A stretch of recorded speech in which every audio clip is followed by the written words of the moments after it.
Direktorat Reserse Kriminal Khusus Polda Papua menetapkan 9 orang sebagai tersangka terkait dugaan tindak pidana korupsi penyalahgunaan dana desa dan alokasi dana desa di 354 kampung Kabupaten Lanijaya untuk periode tahun anggaran 2022 hingga 2024. Kapolda Papua Irjen Pol Patri Renwarin menyebut kerugian negara berdasarkan hasil audit APKKN mencapai 168 miliar lebih.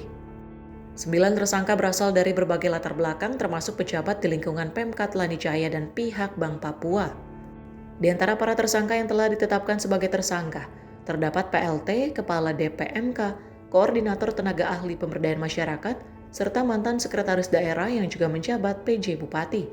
Sementara ada 3 pimpinan Bank Papua Cabang Lanijaya juga turut ditetapkan sebagai tersangka karena menyetujui pemindah bukuan tanpa dasar yang sah.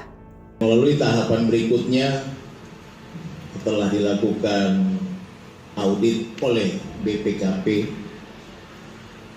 kemudian telah ditetapkan tersangka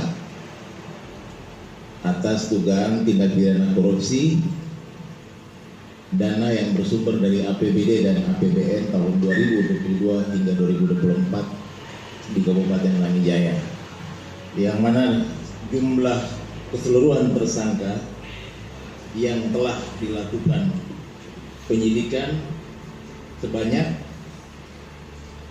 9 orang dengan jumlah dugaan kerugian negara sebesar 168 miliar 682 juta 675 ribu rupiah.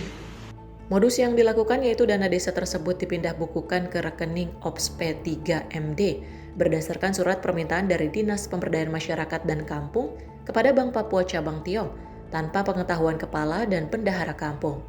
Alokasi dana desa tersebut disalahgunakan melalui penertiban peraturan Bupati Lanijaya yang bertentangan dengan undang-undang yang lebih tinggi. Total keuntungan yang dikantongi para tersangka dari dana pembangunan kampung ini dilaporkan mencapai lebih dari 168 miliar. Penyidik telah menyita sejumlah aset berharga sebagai barang bukti, termasuk uang tunai, senilai lebih dari 14 miliar, 4 bidang tanah dan bangunan, serta 4 unit mobil. Para tersangka kini dijerat dengan Undang-Undang Tindak Pidana Korupsi dan atau Undang-Undang Tindak Pidana Pencucian Uang. Dari Jayapura, Rifan Donai, kontributor Sinpo TV, melaporkan.